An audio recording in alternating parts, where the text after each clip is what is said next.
L'heure est grave, l'heure est très grave. Ils ont décidé de s'unir et de déstabiliser et de prendre le pouvoir. L'alliance des terroristes, appuyée par des mains obscures, oui, par des sponsors, a décidé de faire un coup d'État au Mali, Burkina et Niger. Ils ont décidé d'infiltrer l'armée burkinabé, l'armée malienne et l'armée nigérienne. Ils ne lésinent pas sur les moyens. L'heure est grave.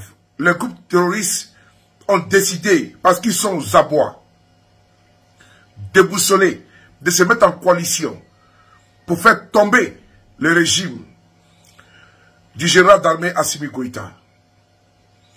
Le matériel est en train d'arriver au Mali. Grâce à la vigilance des forces de défense et de sécurité. Regardez cette vidéo, l'heure est grave.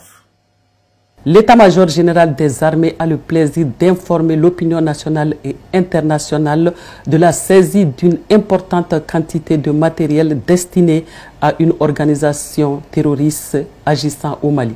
Le dit matériel est composé comme suit. 20 canons pneumatiques avec leur appareil de recharge, 4000 turbans, 3280 paires de rangers, 4000 tenues treilles, 100 tenues couleur kaki, 4040 macarons avec inscription du groupe terroriste, 1040 écussons avec l'inscription du groupe terroriste, 20 cartons de chandail. Ces équipements qui étaient cyniquement destinés à renforcer la logistique des terroristes ont été confectionnés dans un pays d'Asie puis expédiés dans un pays de la sous-région. Cette importante saisie a été possible grâce à une parfaite coordination entre les services de renseignement des pays de la Confédération des États du Sahel, AES, appuyés par un pays frère. En outre, cet exploit opérationnel confirme, si besoin en était, l'implication d'entités étrangères dans le soutien au groupe terroriste. Au regard de la gravité des faits, des enquêtes ont été immédiatement diligentées par les structures judiciaires compétentes en vue de faire toute la lumière sur cette énième tentative de déstabilisation de nos États. L'état-major général des armées félicite les services de renseignement, les forces de défense et de sécurité de l'AES et ses alliés sincères pour leur promptitude et leur professionnalisme.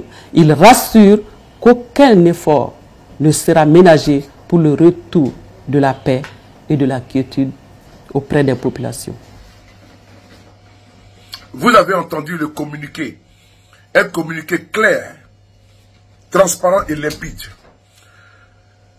L'AES, aujourd'hui, est dans la ligne des mires. Le coup d'État a échoué. La déstabilisation a échoué. Ils ont échoué à tous les niveaux.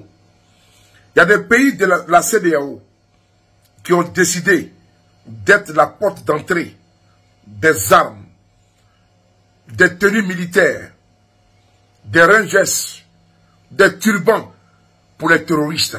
Voici la preuve qu'elle a aujourd'hui. La vérité a éclaté au grand jour. La coalition des terroristes est alimentée et financée par des bras africains, par des bras extérieurs. La menace, elle est permanente. Bravo au service de renseignement de l'AES. Bravo aux forces de défense et de sécurité. La lutte continue. La patrie ou la mort, nous vaincrons.